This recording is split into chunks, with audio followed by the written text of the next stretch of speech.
I'm Olivia Reynolds, 29 years old, and I never imagined my birthday dinner would end with me discovering my entire life was built on lies. When my parents announced that my sister Vanessa was the only one worth celebrating that night, something in me finally snapped. Little did I know that my outburst would unravel decades of family secrets, shatter my understanding of blood loyalty, and set in motion a chain of events that would transform our entire family forever. Before I dive into this story, I'd love to know where you're watching from. Drop your location in the comments below. If you've ever felt like the black sheep in your family, hit that like button right now. And make sure to subscribe for more real-life family drama stories that prove karma always finds a way. Now, let me take you back to where it all began.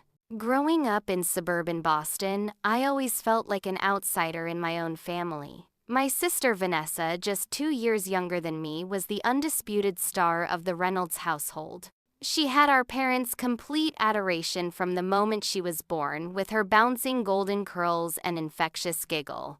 Meanwhile, I was the serious one with straight brown hair and a quiet determination that went largely unnoticed. Vanessa gets her artistic talent from your father's side, my mother would announce proudly at family gatherings as my sister's elementary school drawings were displayed prominently on the refrigerator. My straight A report cards were acknowledged with distracted nods and quickly filed away in a drawer. The pattern continued through our teen years. When I was captain of the debate team, my parents attended exactly 0 of my competitions. But they never missed a single one of Vanessa's community theater performances, even when she had a non-speaking role as townsperson #3. The one time my debate team made it to nationals in Chicago, my parents sent me with my coach while they attended Vanessa's art show opening at the local community center. "Your sister needs the emotional support more than you do, Olivia," my father explained. "You're so independent." What he really meant was that I had learned to function without their validation because I'd never consistently received it. For my 16th birthday, I received a practical set of SAT prep books. 2 years later, Vanessa got a brand new car for her 16th, complete with a custom paint job. "Your sister expresses herself through her appearance," my mother said when I questioned the disparity. "Besides, you were already saving for college by then." I had been working part-time jobs since I was 14, not because I wanted to, but because my parents insisted it would build character. Vanessa was encouraged to focus on her creativity instead. Despite it all, I excelled academically. I graduated valedictorian, earned a full scholarship to Boston University, and completed my MBA with honors. Now, at 29, I was a senior financial analyst at a prestigious investment firm with a comfortable apartment in Boston's Back Bay neighborhood and a growing retirement account. Vanessa, meanwhile, had bounced between art programs at 3 different colleges before dropping out entirely. At 27, she was still living in our parents' guest house, finding herself through various artistic mediums that changed monthly, supported entirely by our parents' generosity. Her Instagram was filled with exotic vacations and expensive art supplies, all funded by the bank of mom and dad. Still, I held on to a sliver of hope that my achievements might someday earn my parents' recognition. So when my 29th birthday approached, I made dinner reservations at an upscale restaurant and invited my family to join me. I'd recently received a substantial promotion and wanted to celebrate both milestones. The evening started pleasantly enough. We were seated at a corner table with views of Boston Harbor. I wore a new navy blue dress I'd splurged on, and my parents arrived on time bearing a small gift bag. Vanessa was 20 minutes late as usual, but arrived with dramatic flair in a vintage dress and beret.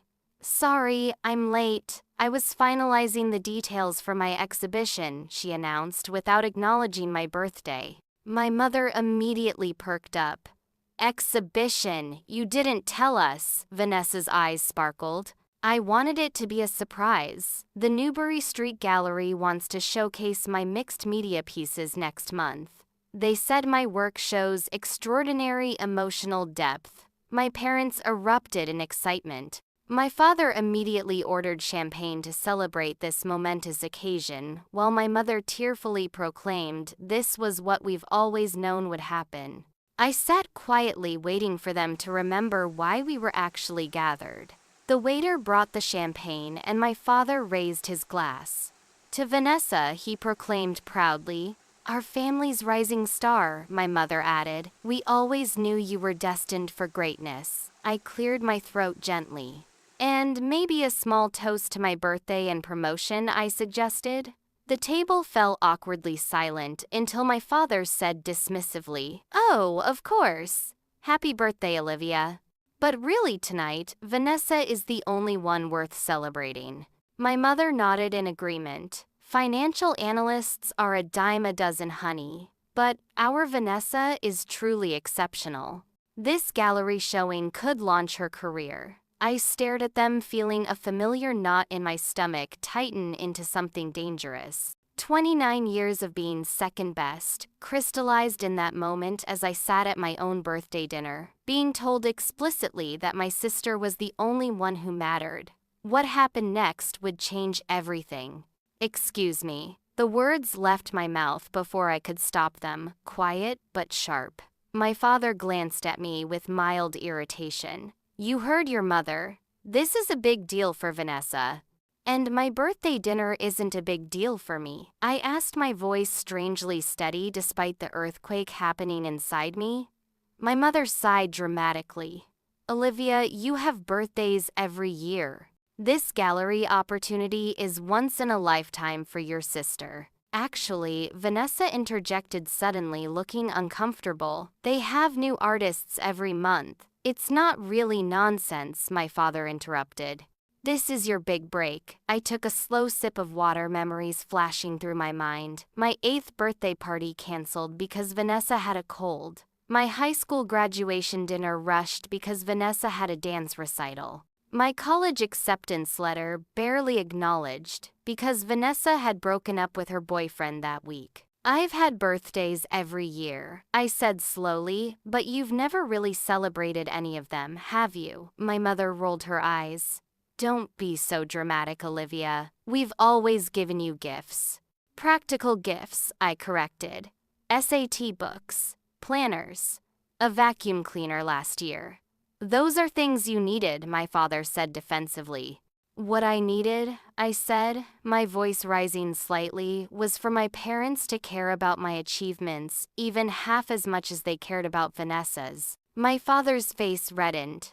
"That's enough, Olivia. We're in public."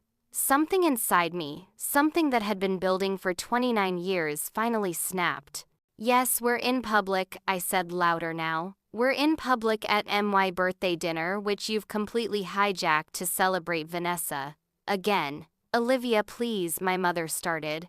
"No, I'm done." I stood up, my chair scraping loudly against the floor. "For my entire life, I've watched you worship the ground." Vanessa walks on while treating me like an afterthought. "I got straight A's, scholarships, promotions, and none of it ever mattered to you." Several nearby diners were now watching our table with undisguised interest. "I've spent my life trying to earn your approval," I continued, tears threatening, but held firmly in check. "Do you know how pathetic that is? I'm a grown woman, still desperately seeking her parents' validation." "You're making a scene," my father hissed. "Yes, I am. And for once in my life, you're actually paying attention to me." Vanessa looked genuinely distressed. "Liv, I didn't mean to. This isn't about you, Vanessa," I said more gently. "This is about them. And me. And 29 years of never being enough." My mother's face hardened. "You've always been so jealous of your sister. It's not attractive, Olivia." And there it was, the familiar dismissal, the gaslighting of my legitimate feelings. "I'm not jealous of Vanessa," I replied coldly. "I'm heartbroken that my own parents have never loved me the way they love her. But I'm done trying to earn what should have been freely given." I grabbed my purse, dropped enough cash to cover my portion of the meal, and looked at my stunned family one last time. "Don't call me. Don't text me. I'm taking a break from this family. I walked out, ignoring my father's angry calls and my mother's dramatic sobs. Outside, the cool night air hit my flushed face as I gulped it down, feeling simultaneously terrified and liberated. Back in my apartment, I poured myself a generous glass of wine and collapsed on my couch, shaking with adrenaline and emotion. My phone buzzed repeatedly with texts from my parents ranging from angry, "How dare you embarrass us like that," to manipulative, "Your behavior is breaking your mother's heart." I silenced my phone and stared out at the Boston skyline, wondering if I'd just made the biggest mistake of my life. Around midnight, my phone lit up with a call from my cousin Taylor. Unlike the rest of my family, Taylor and I had always been close. She had been invited to my birthday dinner but couldn't make it due to work. "Liv, are you okay? I just heard what happened," I sighed. "News travels fast. Your mom called my mom, who called me. Sounds like you finally stood up for yourself." I lost it, Taylor. Completely lost it. From what I heard, it was long overdue. There was a strange hesitation in her voice. "Listen, Liv. There's something I need to tell you. Something I've known for a while, but wasn't sure if I should say anything." My stomach tightened. "What is it?" "I found something in Grandma's attic a few years ago when I was helping her organize. Papers. About you." "What kind of papers?" The pause was agonizing before Taylor finally said, "Adoption papers. Liv, you were adopted." The world seemed to stop spinning. "That's not possible. They would have told me." "I also found letters. Your birth mother was actually your Aunt Patricia." Aunt Patricia. My mother's younger sister who had died in a car accident when I was 3. I had vague memories of a woman with a warm laugh who smelled like cinnamon and called me little bird. "That doesn't make sense," I whispered. "Your mom and dad adopted you when Patricia got pregnant at 19. The family pressured her into giving you to them." My mind raced to make sense of this revelation. "So, Vanessa, is their biological child?" "She was born 2 years after they adopted you." Everything suddenly clicked into place with sickening clarity. The favoritism, the emotional distance, the constant comparisons. I wasn't the afterthought child. I was never their child at all. Sleep eluded me that night as Taylor's revelation echoed in my mind. By morning, I had made a decision. I needed the full truth, no matter how painful. I called my office and requested emergency personal leave citing a family crisis. My boss, having witnessed my workaholic tendencies for years, didn't question it. My first stop was the Suffolk County Records Office. Armed with my birth certificate, which listed my parents as Richard and Eleanor Reynolds, I requested any adoption records under my name. The clerk returned empty-handed. "There's nothing filed publicly," she explained. "If it was a family adoption, it might have been handled privately through an attorney." Next, I visited the public library to search newspaper archives. In the microfiche section, I found a small announcement from 1993 local attorney Patricia Winters, 22, killed in highway accident. The article mentioned she was survived by her parents and older sister, Eleanor Reynolds. There was no mention of a daughter. I needed expert help. I found a family law attorney specializing in adoption cases who agreed to see me that afternoon.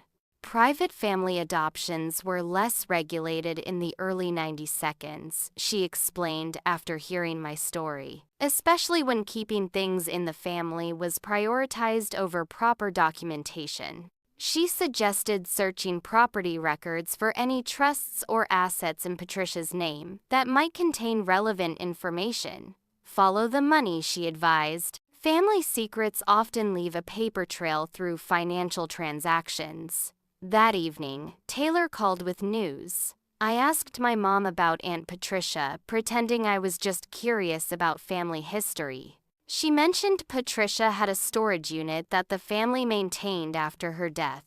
Apparently, they couldn't bear to go through her things. "Do you know where it is?" "Better.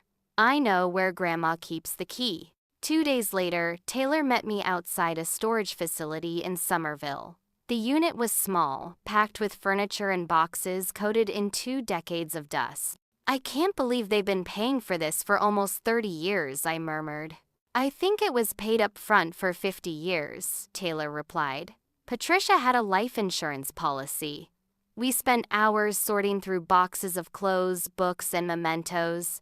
In a filing cabinet, we found what we were looking for, a leather journal with 1992 to 1994 embossed on the cover. Patricia's handwriting was similar to my own, compact and neat.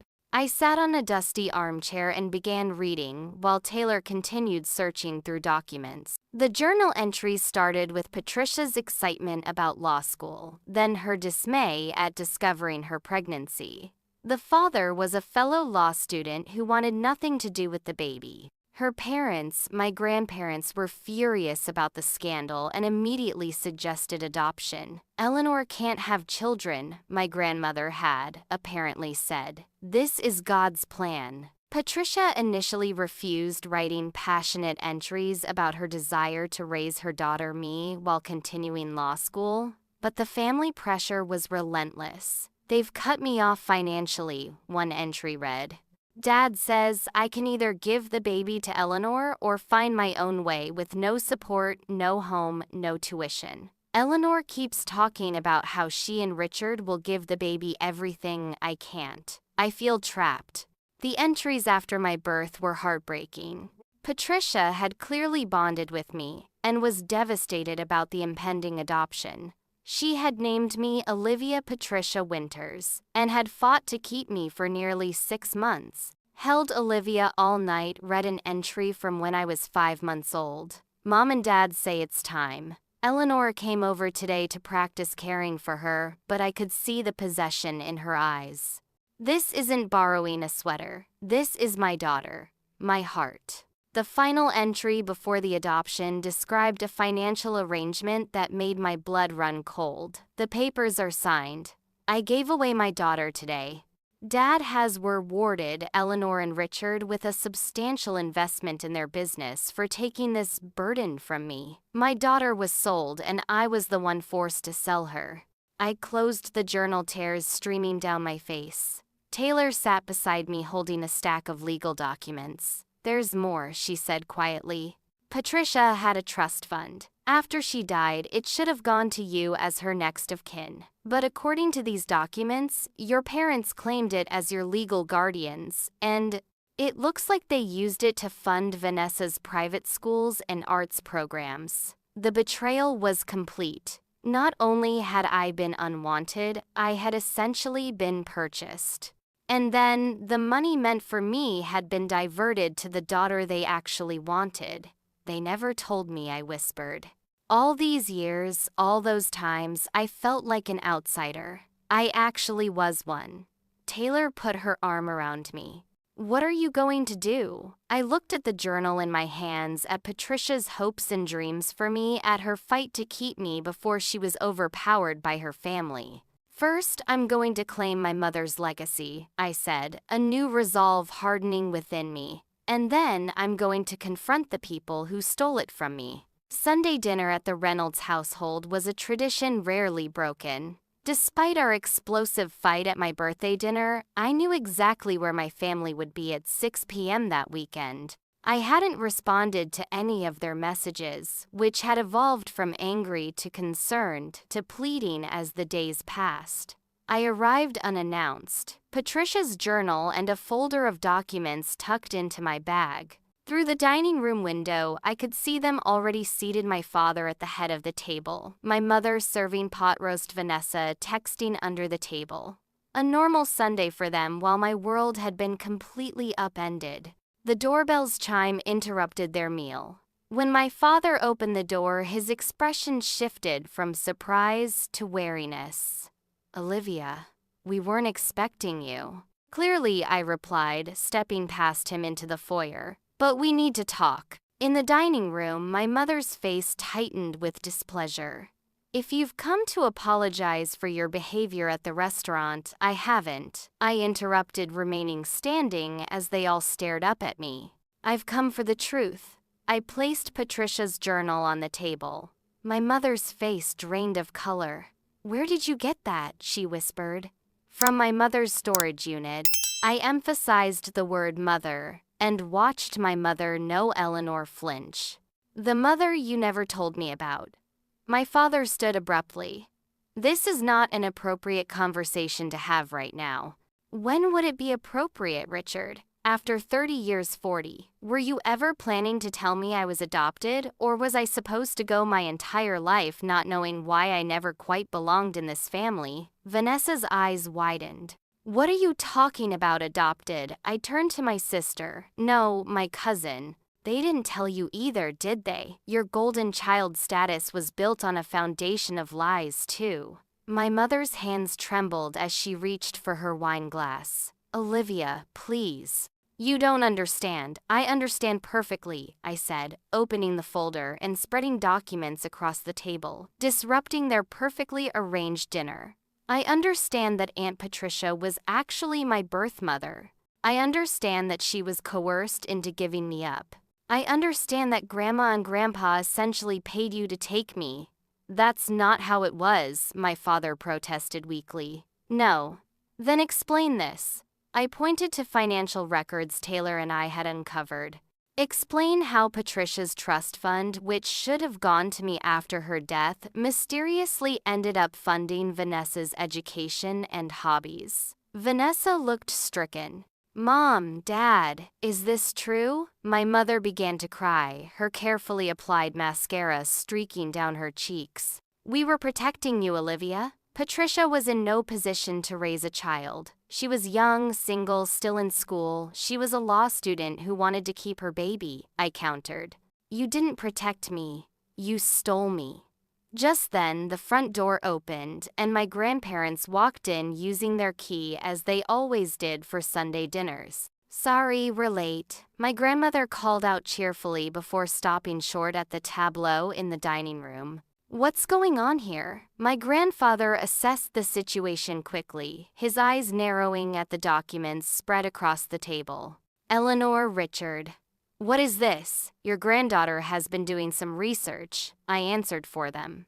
About her real mother. A heavy silence fell over the room. My grandmother sank into a chair, suddenly looking every one of her 78 years. We did what was best for the family, she finally said, her voice unexpectedly firm. Patricia was throwing her life away. Eleanor couldn't have children. It was the sensible solution. Sensible, I echoed in disbelief. You forced your younger daughter to give up her child to her sister, and then you paid them for it. How is that sensible? We provided financial support to ensure you would be well cared for, my grandfather argued. The business investment was to secure your future. Yet, somehow that money never seemed to benefit me, I replied coldly. It all went to Vanessa. My father shifted uncomfortably. The investment was for the family business. We've supported you both. No, I interrupted. You tolerated me and celebrated Vanessa. There's a difference. Vanessa had been unnaturally quiet. Now she looked up, tears in her eyes. I didn't know, Liv. I swear I didn't know. For the first time, I felt a flash of sympathy for my sister. She had been as much a pawn in our parents' game as I had been, just on the opposite side of the board. The trust fund, I continued, addressing my grandparents. Patricia's trust fund that should have come to me after she died. Where did it go? My grandfather cleared his throat. Your parents were your legal guardians. They had discretion over those funds. I turned to my parents. And you chose to spend my inheritance on Vanessa. We spent it on the family, my mother protested weakly. On the family member you actually wanted, I corrected. The room fell silent except for my mother's quiet sobs. Vanessa suddenly stood her chair, scraping against the hardwood floor. I'm going to be sick, she muttered, rushing from the room. My father's face had turned an alarming shade of red. You've upset your sister and your mother. I think you should leave. She's not my sister, and that woman is not my mother, I replied, gathering the documents. My mother was Patricia Winters, and I intend to claim everything that should have been mine. What does that mean? My grandmother asked sharply. I looked her directly in the eyes. It means I'm consulting with lawyers about Patricia's estate, her trust fund, and the legal implications of an improperly documented adoption, followed by misappropriation of inherited assets. My father stood looming over the table. You wouldn't dare sue your own family.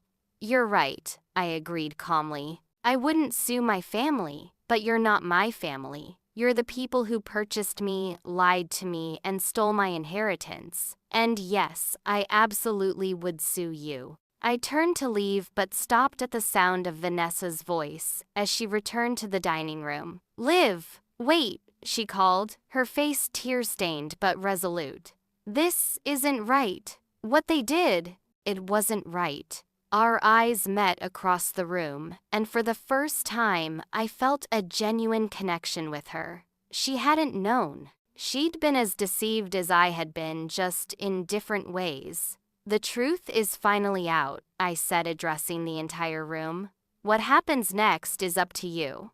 But know this, I will no longer accept being treated as less than. I am Patricia Winters' daughter, and I will honor her memory by standing up for myself in ways she never got the chance to. As I walked out the door, I felt decades of hurt and confusion beginning to crystallize into something stronger: determination. Hey guys, I can feel your emotions running high right now. I know mine certainly were during that confrontation. If you're enjoying this family drama, hit that like button right now. The next part reveals how I turned my pain into power. And trust me, you won't want to miss what happens next. Drop a comment with your thoughts so far. Have you ever had to confront your family about painful truths? Let me know below, and make sure you're subscribed so you don't miss the dramatic conclusion to this story. The weeks following the confrontation were a blur of legal consultations and emotional processing. I enlisted a specialized inheritance attorney, Caroline Walsh, who listened to my story with professional compassion before laying out my options. The good news, she explained, is that there's clear documentation of Patricia's trust fund and your rightful claim to it as her biological daughter. The challenging part is the statute of limitations, meaning it's too late to claim it. My heart sank. Not necessarily. We can argue that the clock should only start ticking from when you discovered the truth, not from when the misappropriation occurred. Plus, there's a strong case for fraud, since your adoptive parents concealed both your adoption and your inheritance. We developed a two-pronged approach: a formal legal claim for the trust fund plus accumulated interest, and a separate investigation into whether my adoption had been properly finalized with all required consents and documentation. Sometimes these family arrangements cut corners, Caroline explained. If Patricia was coerced or if certain legal requirements weren't met, that strengthens our position. While the legal wheels turned slowly, I focused on learning about the woman who had given birth to me. Taylor introduced me to her mother, my biological aunt, who initially was reluctant to speak about Patricia due to decades of family silence on the subject.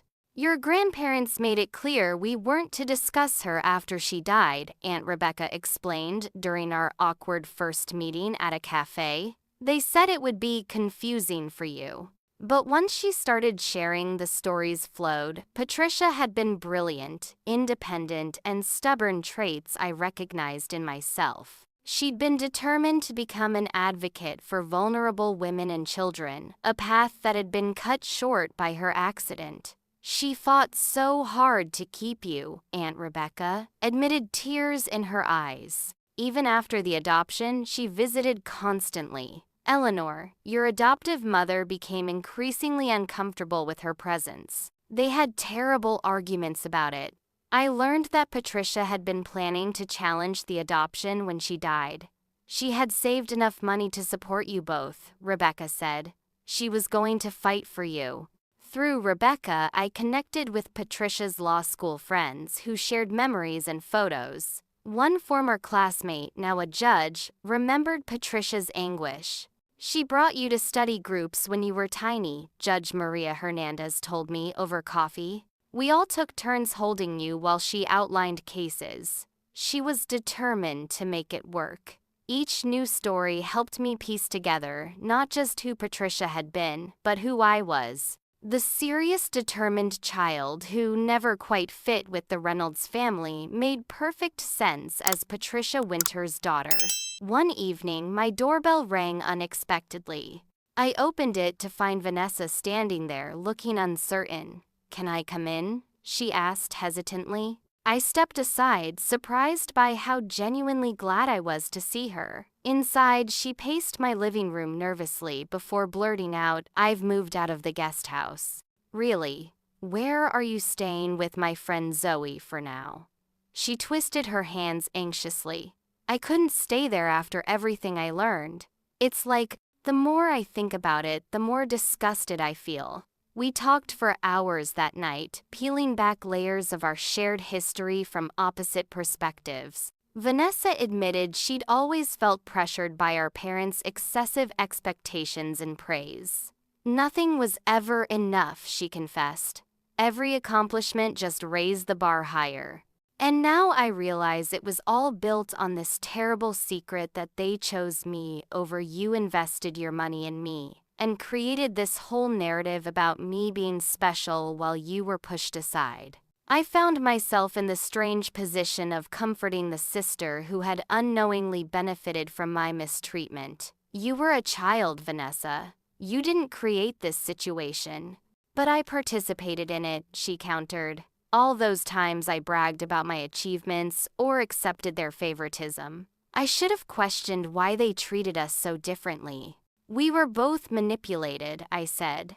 "Just in different ways." As we talked, I realized that despite growing up in the same house, we barely knew each other. The wall of favoritism had separated us as effectively as if we'd been raised in different homes. Now with that wall crumbling, we were finally seeing each other clearly. "I want to help," Vanessa said firmly. "Whatever you need for your legal case, testimony, documents, anything. I'm on your side, Liv." Her support was unexpected but deeply welcome.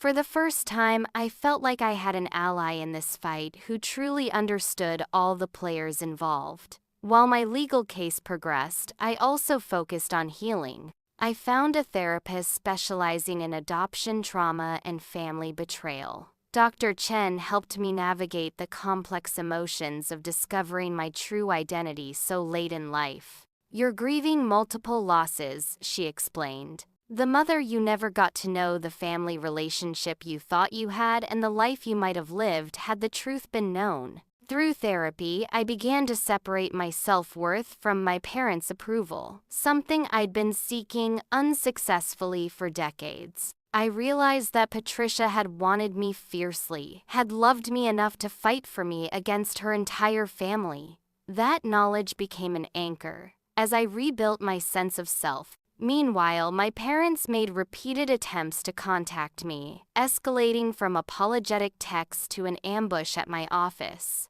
I maintained firm boundaries, directing all communication through my attorney. My grandparents took a different approach, sending a formal letter, acknowledging the regrettable circumstances, and offering a settlement. "They're scared," Caroline observed when I showed her the letter. "Our case is strong, and they know it." 6 months after my birthday dinner revelation, Vanessa and I met for dinner at a small restaurant far from our parents' usual haunts. She arrived with a portfolio under her arm, her expression a mix of nervousness and determination. "I've been working on something," she said, sliding the portfolio across the table. "My next exhibition. I wanted you to see it first."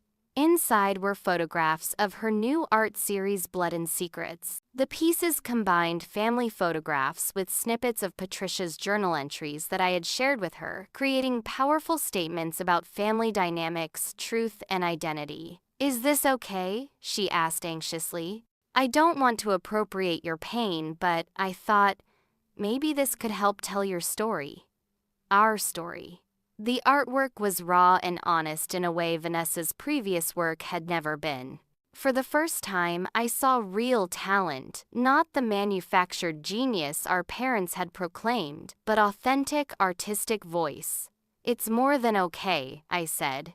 It's important. Together, we began to forge a new relationship, not as the favored child and the afterthought, but as two women connected by a complicated history, working toward truth and healing. 1 year after my disastrous birthday dinner, my life had transformed in ways I could never have predicted.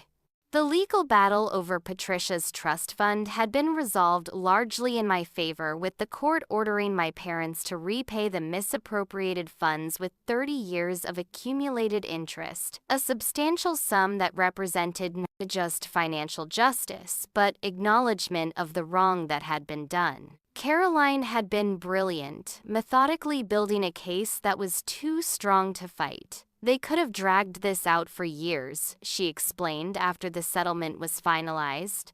The fact that they didn't suggests they knew they would lose eventually. My grandparents, facing their own mortality and the public exposure of family secrets, had made a separate peace offering, a formal apology, and the deed to Patricia's childhood home in Cambridge, which they had retained as a rental property for decades. We cannot change the past, their letter read, but we can attempt to correct some of our mistakes. This house should have been Patricia's, and then yours. I accepted the property but maintained emotional distance. Some wounds were too deep for simple reconciliation. The most surprising development came from Vanessa's art exhibition. Her Blood and Secrets series had struck a nerve, receiving critical acclaim and extensive media coverage. What had begun as a personal exploration of our family's deception expanded into a broader conversation about adoption ethics, family secrets, and the damage caused by lies. A feature article in Boston Magazine detailed our story with my permission.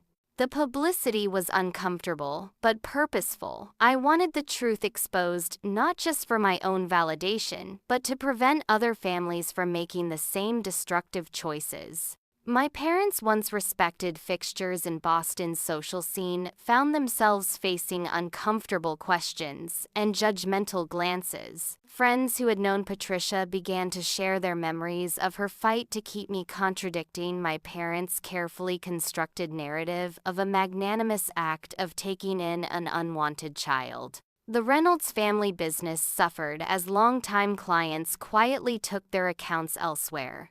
My father's calls became increasingly desperate as the consequences of their decades-long deception mounted. "This is destroying everything we've built," he complained during one of our infrequent conversations. "Was that your intention?" "My intention was truth," I replied calmly. "The consequences are of your own making." My mother attempted a different approach, sending tearful voice messages about how they had only wanted what was best for everyone. I recognized the manipulation techniques that had once been so effective on me, but now seemed transparent and pathetic. Meanwhile, I channeled Patricia's trust fund into creating the Patricia Winters Scholarship Foundation for single mothers pursuing legal education.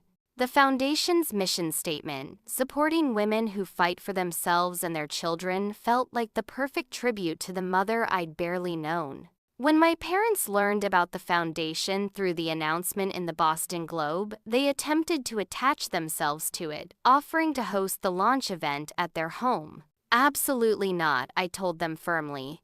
"You don't get to rewrite history by pretending you're honoring Patricia now. You erased her from my life for 29 years. Instead, the foundation launch was hosted at Harvard Law School, where Patricia had been a student. Judge Hernandez gave the keynote address, sharing stories of Patricia's determination and principles. Several of Patricia's classmates attended, creating a circle of people who had genuinely cared for my mother and, by extension, for me. In a particularly poignant moment, one elderly professor approached me with tears in his eyes. "You look just like her," he said. "Same determined expression. She would be so proud of how you've stood up for yourself. 6 months after the foundation launch, my parents requested a family meeting with a mediator present. Vanessa, who had maintained limited contact with them while supporting me unconditionally, encouraged me to go. "They're finally ready to really talk," she said, "not just make excuses." The session was held on neutral ground, a conference room at the mediator's office. My parents arrived looking diminished. Somehow the confidence and authority they had always projected now notably absent. For the first time, I heard them acknowledge the full extent of their actions without defensiveness or justification. My father admitted the financial arrangements that had benefited them at my expense. My mother confessed to actively undermining Patricia's attempts to reclaim me. "I was terrified she would take you back," she admitted, tears streaming down her face. "I couldn't have children of my own, and once you came to us, I couldn't bear the thought of losing you. So I did everything I could to keep Patricia away even after we legally adopted you. You made me feel unwanted my entire life," I pointed out while fighting so hard to keep me. "How do you explain that contradiction?" My mother looked genuinely stricken. When Vanessa came along unexpectedly, it was like a miracle. I had convinced myself I could never have children, and suddenly there she was. It confused everything. I felt guilty for still wanting you when I now had my own child, and that guilt, I think I turned it into distance. It wasn't a complete explanation, and it couldn't erase 29 years of emotional neglect, but it was the first honest conversation we'd ever had. The mediator guided us through difficult topics: the trust fund, the decades of favoritism, the lies that had shaped our family. My parents, stripped of their usual defenses, finally heard how their actions had affected me. I needed parents who were proud of me. I told them, my voice steady despite the emotion behind it. Instead, I got parents who saw me as an obligation they had bought and paid for. By the end of the session, we had established new boundaries and expectations. I made it clear that forgiveness, if it ever came, would be a long process contingent on their continued honesty and changed behavior. They agreed to family therapy both as a couple and with Vanessa and me. As we left the mediator's office, my father awkwardly handed me a small package. "This belonged to Patricia," he said. "We should have given it to you long ago." Inside was a delicate silver necklace with a small bird charm, a little reminder of the woman who had called me her little bird before she was taken from me too soon. My 30th birthday arrived with none of the drama that had marked my 29th. Instead of a tense family dinner at an upscale restaurant, I celebrated at Patricia's house, now my house in Cambridge, surrounded by people who genuinely cared about me. The old Victorian had been renovated but retained its character with built-in bookshelves, now filled with Patricia's law books alongside my own collection. Photos of Patricia were displayed prominently, allowing her presence to be felt in the home that should have been ours together. Vanessa arrived early to help set up, bringing a birthday gift wrapped in handmade paper. "It's not much," she said self-consciously, "but I thought you might like it." Inside was a framed sketch of a woman holding a baby drawn from one of the few photographs we had found of Patricia and me together. Vanessa had captured the tenderness of the moment with remarkable sensitivity. "It's perfect," I whispered, hugging her tightly. Our relationship had evolved into something neither of us could have imagined a year earlier, a genuine sisterhood based on mutual respect rather than competition. Vanessa had found her authentic voice as an artist, once freed from our parents' suffocating expectations, and I had discovered a steadiness in my identity once I understood where I truly came from. Taylor arrived with her mother Rebecca, who had become a surrogate maternal figure to me. Judge Hernandez came with several of Patricia's law school friends, all of whom had enthusiastically supported the scholarship foundation. Caroline attended not just as my attorney, but as a friend. Even Dr. Chen, my therapist, had accepted the invitation after we had concluded our professional relationship. My parents and grandparents had also been invited with clear boundaries and expectations. Their attendance wasn't guaranteed, and I had prepared myself for either outcome with equanimity. Their presence or absence would no longer define my celebration or my sense of self-worth. To my mild surprise, they arrived exactly on time, bearing modest gifts and subdued demeanors. The family therapy sessions had begun to chip away at ingrained patterns, though true transformation would take years if it happened at all. What mattered more was the shift in power dynamics. No longer was I the supplicant desperately seeking their approval. Now they were the ones working to earn a place in my life, aware that their inclusion was conditional upon their behavior. After dinner, as friends chatted on the patio in the mild spring evening, my grandfather approached me cautiously. "I have something for you," he said, handing me a thick envelope. "It should have been yours long ago." Inside were stock certificates, Patricia's original shares in the family business that had been managed by my parents all these years. The current value was substantial. "We can't change the past," he said quietly, "but perhaps we can make the future a little more just." As I looked around at the gathering at Vanessa, deep in conversation with one of Patricia's law school friends, at my parents making awkward but genuine efforts to connect with the other guests, at the photographs of Patricia watching over it all, I felt a sense of completion that had eluded me for decades. The Scholarship Foundation had selected its first recipients, 3 single mothers pursuing law degrees who would receive financial support and mentoring.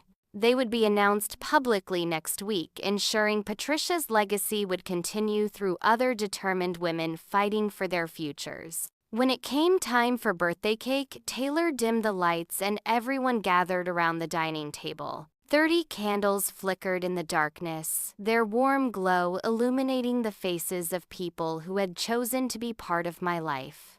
As I prepared to blow out the candles, I thought about wishes. For so many birthdays, I had wished for my parents' approval and love. Now, looking at the mismatched family I had assembled, biological and adopted, old connections and new, I realized I no longer needed to wish for belonging. I had created it for myself. I blew out the candles to applause and cheers. As slices of cake were passed around, Vanessa raised her glass. "To Olivia," she said, "who taught us all that family isn't just about blood or legal documents. It's about truth, justice, and the courage to fight for your rightful place in the world." The truth had indeed set me free, not just from the lies of my past, but from the desperate need for validation that had driven me for so long. Patricia's daughter had finally found her voice, her power, and her peace. My journey from family outcast to empowered woman wasn't just about personal healing, it was about justice served through truth and accountability. The greatest revenge wasn't making my parents suffer. It was building a life so full and authentic that their approval became irrelevant. As my 30th birthday celebration wound down, I felt profound gratitude for the painful revelations that had ultimately led to this moment of genuine connection and joy. Sometimes family karma works in mysterious ways, returning to us exactly what we need rather than what we think we want. Have you ever experienced a moment when family secrets were revealed that changed everything you thought you knew? I'd love to hear your stories in the comments below. If this journey of discovery and justice resonated with you, please hit that like button and subscribe to my channel for more authentic family stories. Don't forget to share this video with someone who might need to hear that standing up for yourself is always worth it, even when it's difficult. Thank you for being part of my extended family here on YouTube, and I'll see you in the next video with more life lessons from unexpected places.